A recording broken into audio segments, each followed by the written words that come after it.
All right, so thank you guys both so much for joining me today. I wanted to talk about what we can expect this year for different COVID-19 protocols, masks, vaccines, and how it also compares to where schools were last year. So Superintendent Levis, I want to start with you on that. I know that Rhode Island's mask guidance has shifted this year, and now it's by executive order by the governor to have masks universally required in K through 12 schools through at least September 18th. So just wanted to first ask you, where does Coventry Public Schools stand on that? So obviously we're going to follow the mask mandate.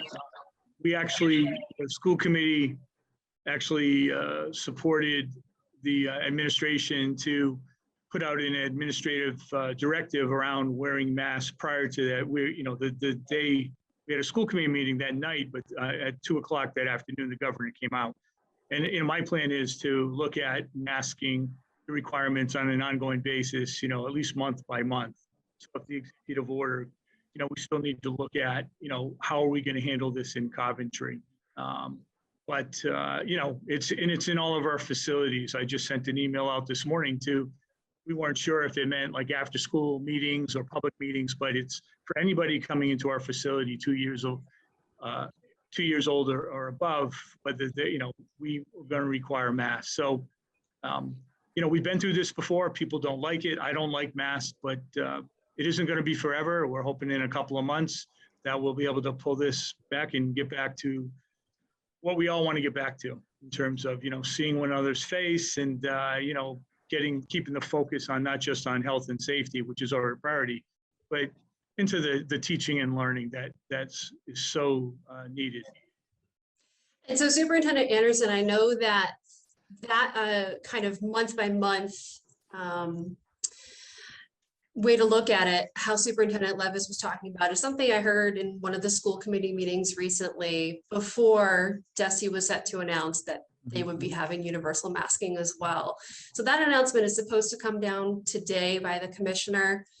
This will air on Monday, so I'm assuming by that point we'll have that guidance officially.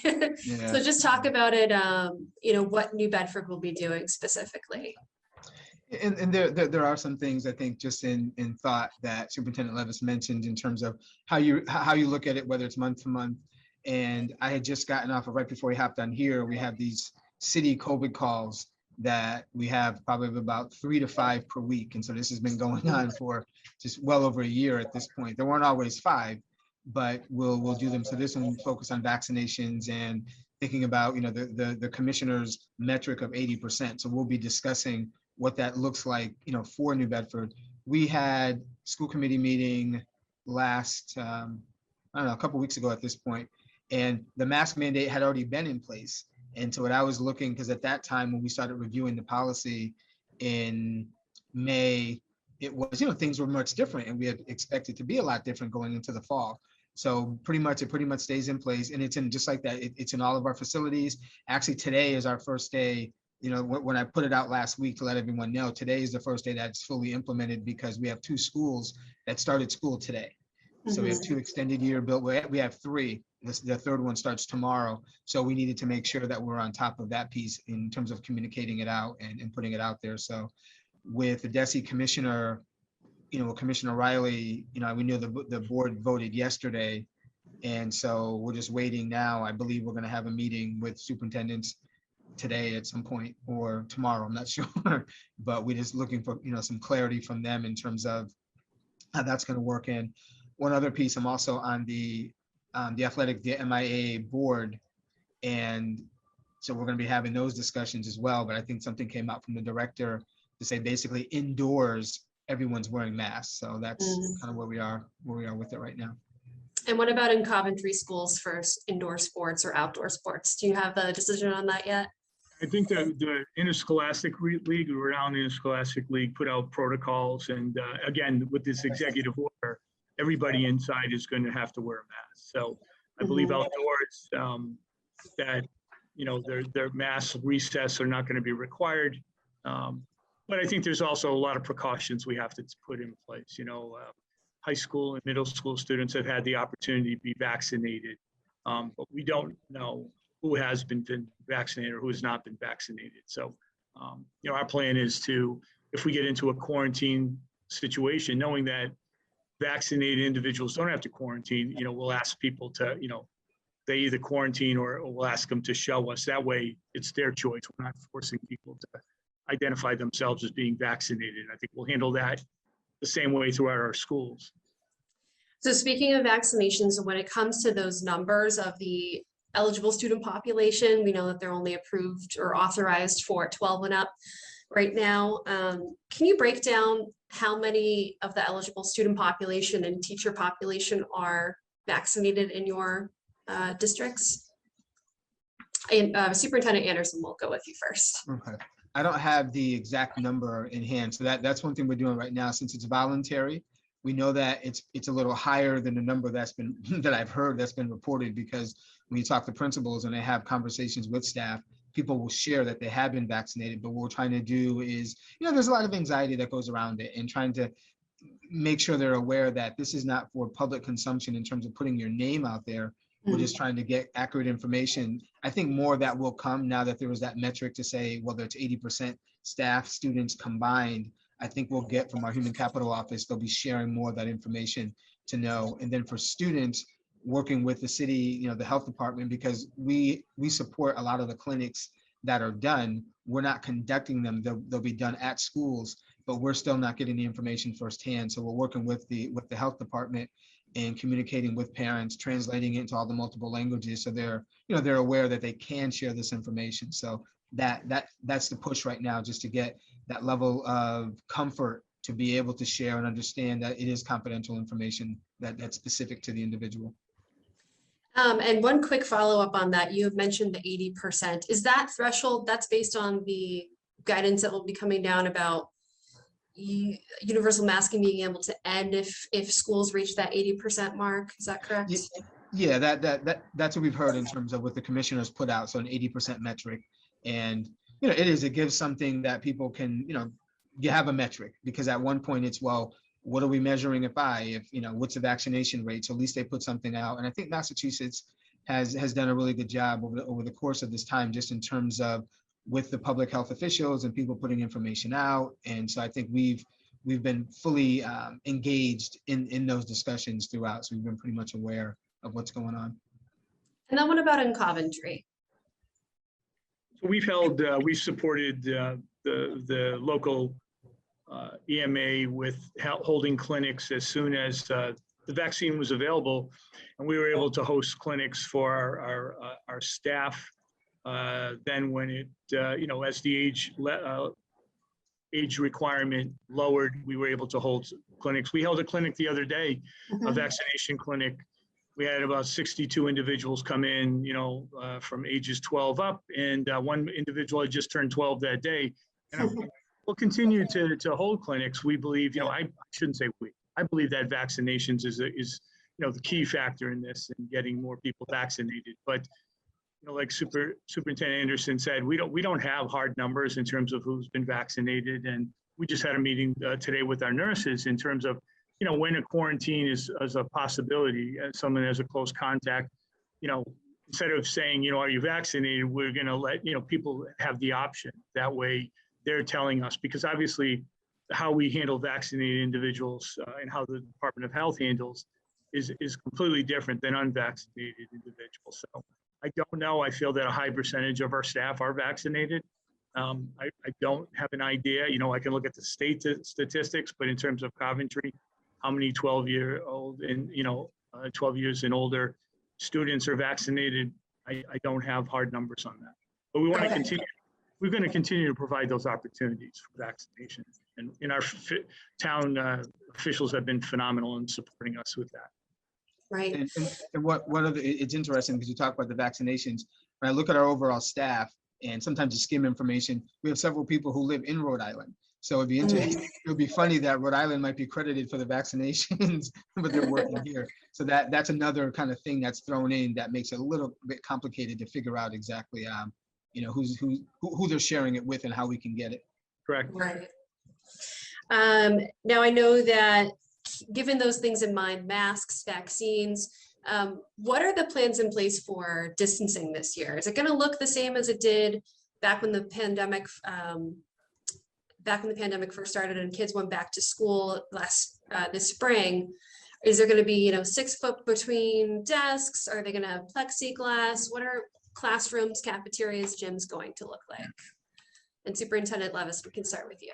Sure. So, I mean, I can tell you in Coventry, we very rarely had 6 feet. So we have older, and I know New Bedford has the same situation, some of your buildings, that these are older facilities. And, people always ask, well, when is it, kids need normalcy, staff needs normalcy. Well, we're starting off the year 5 days a week, everybody coming in. So that off the bat is normalcy. We still have all those procedures we put in place.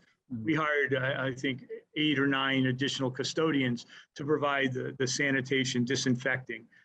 We're going to look at social distancing. Early in the year, one of the recommendations for the Department of Health is to have lunches outside. Well, okay, that's great on a nice sunny day, but also when you have, maybe 400 or 500 students at a lunch at a time, it's hard to supervise that. So we're going to look at some of but we're purchasing picnic tables for our high school. We've ordered some tents, so we will be ordering to provide some outdoor space.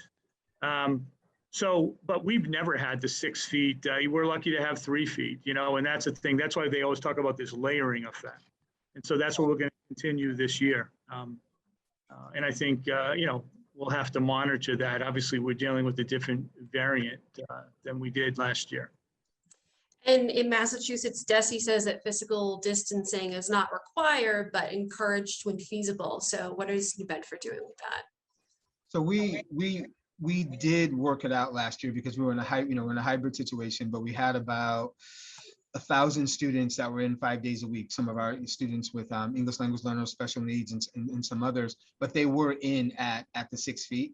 And we had to make some modifications and like Superintendent Levis said, yeah, we have a good number of buildings that are over 100 years old. So you're really tight on the level of flexibility you have in some of those areas. But then as we got toward the end of the year, when we were able to bring everybody back that wanted to return, so we had pretty much 9,000-10,000 students that were in 2 days a week throughout the year. And then as we got to April, we were able to bring most of them back. It did reduce to the 3 feet. We had a lot of plexiglass that was in place. Of course, wearing of the mask was something that we ended the year with. But I think, similarly, there are things that there is no requirement. But again, the common sense factor in continuing to say, we didn't have students sitting shoulder to shoulder before. We're not going to do that now. And many of the desks, when you go into, no matter how old the buildings are, for the most part, I think, Levis would agree, you go in, they're pretty much seated 2 to 3 feet apart kind of naturally. So, so many of the buildings are built in a way where you can almost get away with that. That's going to be a little easier to maintain, that 2 to 3 feet. But like we said, yeah, there's no requirement, but it's like, yes, we're going to exercise as best we can. And the same thing with the lunches. It's going to be warm, but it's going to be really warm today. So they may not want to go outside for lunch. How do we work those things out? I think air quality too, and I don't know, is something that I forgot to mention, but we've invested a lot of resources in improving HVAC systems, providing, making sure that the number of air exchanges that was recommended. We had experts come in and look at all of our HVAC systems early on last year. And so that's something that when you look at this layering effect, that's something that's going to impact how we attack this pandemic and this public health crisis greatly this year, going into this year. Shifting gears a little bit, talking about testing now, what will testing look like in schools this year? I want to know if there are plans to just test sort of as needed if someone is symptomatic, or if there will be surveillance testing in place, or maybe a combination of both. So Superintendent Anderson, we'll start with you on that. When it comes to the surveillance testing, we looked into it last year, and we have 19 elementary schools, the large high school, a couple alternative schools, and a couple of other programs. Just to be able to navigate and manage it and handle the lift of it was going to be a challenge. So we're looking, we continue to look at it. DESE said that they'll support some of the surveillance testing in terms of, helping to finance it as well as staffing it.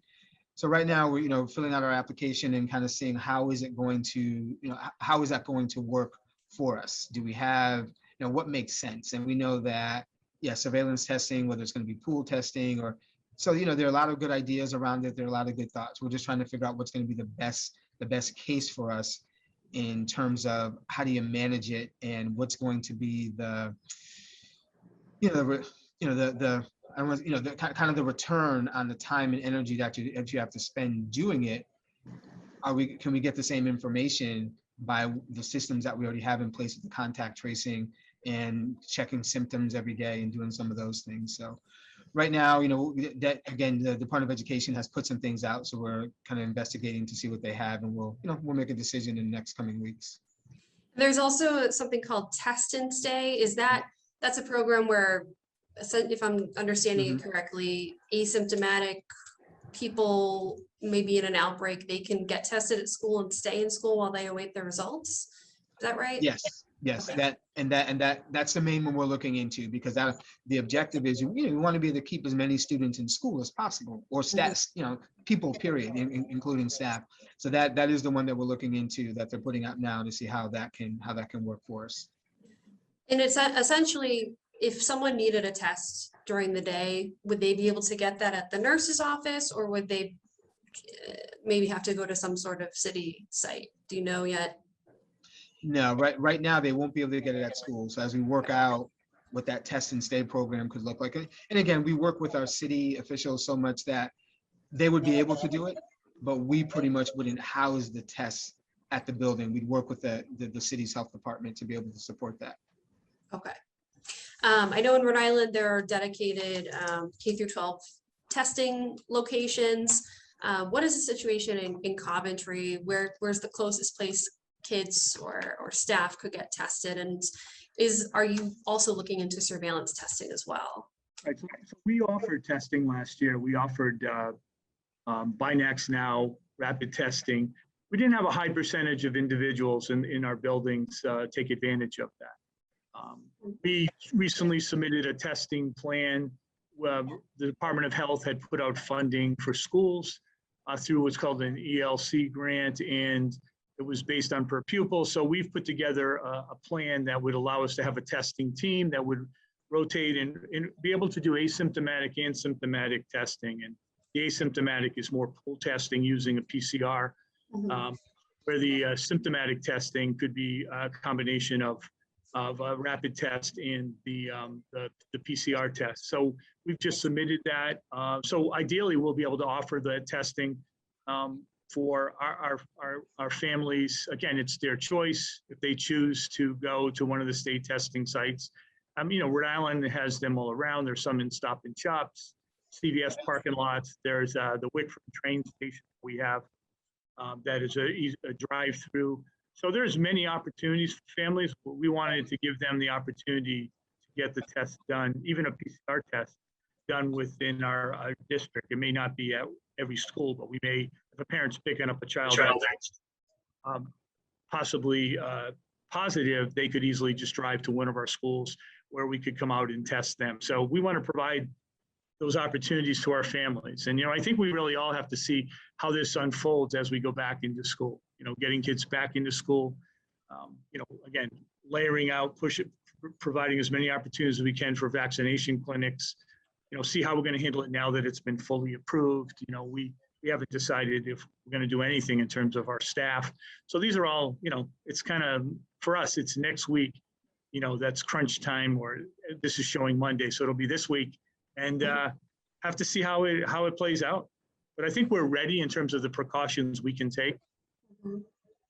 And then what are the quarantine, you kind of both hinted at it a little bit, but what are the quarantine options this year? Since some people will be vaccinated, there's different amounts. Are you going by like the CDC quarantine protocols for that, where I think it may be, only if they're showing symptoms, or what is your district doing, Superintendent Levis? We just talked about that today. We're looking at the 7-day quarantine if for unvaccinated.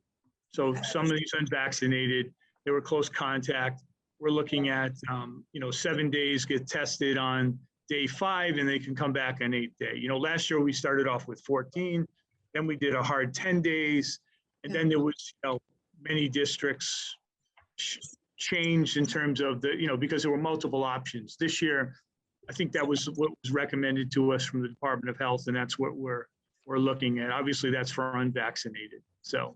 Right. And then Superintendent Anderson, is that largely similar in New Bedford, Massachusetts as well? Yes, it is. I mean, because we've all backed off the longer 14-day quarantine, and it's a little complicated because it has, if you're vaccinated, you do these number of days. If you're not vaccinated, this is what you're doing. So we're just sorting through all of it so we can make sense of it when we're sharing it with the public. So our school system health department has it on our website where it kind of outlines, you know, where we are now, and that's, you know, that's an ongoing update. So as we get closer to everyone else starting, will be it'll be extremely clear what it looks like. I hate to ask it, but are you both prepared to go back to distance learning if it is needed again? And Superintendent Anderson, I'll let you start that one first. You know, I think structurally, yes. We're a one-to-one district. We had already been working on, this is my starting the 4th year in New Bedford. So when I came in, there was already an initiative to get the high school, which is about this year, just about almost 3,000 students, getting them one-to-one. So we were able to take care of that. Over the last several months, we have it where all of the basically K-12 is one-to-one. So those structures are there. We'd already had conversations with the bargaining units as a, hey, this is a just in case. Let's just make sure we're all on the same page about this. You have the MOU that was in place before. We already had, we use our cable access here a lot, you know, do these video messages. I did one yet, well, did it on Tuesday, but typically on Mondays, we've had teachers who volunteer to record assignments and those type of things. So we have a bank of information and the technology is in place. The last thing, I think the hardest part would just be the level of anxiety and the mental shift that we all would have to make, because it would be, you know, it would be disheartening. I think we'd all feel it, that really we're you know, we've gone backwards, we're back into this. But I think that, again, structurally we'd be fine. I think just this shift in mind is what's really going to be the big challenge if we don't kind of get out of this situation. Right. And Superintendent Levis, what about you? Yeah, I think we're in a position where we could shift to distance learning, again, with infrastructure improvements. Our Wi-Fi system has been completely modified, revamped throughout our district. We have additional Chromebooks that we've purchased, but I do believe that it's our responsibility to work with the public health officials to do everything in our power to keep students in place. I mean, last year we learned a lot. We all, you know, none of us have been through this before. So lessons learned, while some students benefited from it, you know, we're going to handle it on a case-by-case basis, depending on health, you know, individual health needs or special education needs. But I really believe we have to do everything in our power to keep kids in school, keep staff in school. And so we may have a class that goes out for a period of time, again, a short period of time. But you know, again, my priority is to do whatever is possible to keep students and staff in school and make them the exception, not the rule, as it was last year for many of us. And many states didn't have students come back until the very end of the year last year. So, you know, Massachusetts and Rhode Island were leaders in terms of, I think, how we attack this, you know, pandemic, and you know, try to keep that laser beam focus on what's in the best interest of our students and staff. And one last question for you both. What do you believe your district got right last year? And what are you worried about heading into this school year? You've probably already touched on a few of these things, but Superintendent Levis, I'll start with you on that.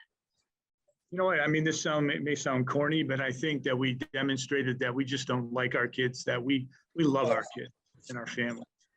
And I think we got that right. You know, while many teachers were trying to deal with their own situation, they never lost focus on the needs of their student and their student's family. And I think that was magnified loud and clear throughout our community. I think the fatigue of this, you know, I can only speak for myself. You know, I'm sure with Superintendent Anderson, you put on the game face and we go at it, but it's exhausting, you know, and let my guard down a little bit, May and June, and maybe a little bit in July. And then all of a sudden, here we are again. So, just realizing that, we've gotten through every experience, any of us personally have anything we've ever experienced. We're batting 1,000. We've got to convince our staff and our students and our families that we will get through this, and hopefully sooner than later. And for you, Superintendent Anderson? I think for us, we talk about, galvanizing the community and really treating people like human beings. So when we talk about, and loving the community and the people, I think that was something that we really got people to come together and have a good understanding about this situation that we're in. And part of that is, similar to Superintendent Levis, last summer, we had an evaluation done of all the buildings in terms of the air exchange in the building, getting people to understand that the buildings are already certified for occupancy. So the air is fine. We want to get the air moving and the flow and the exchange.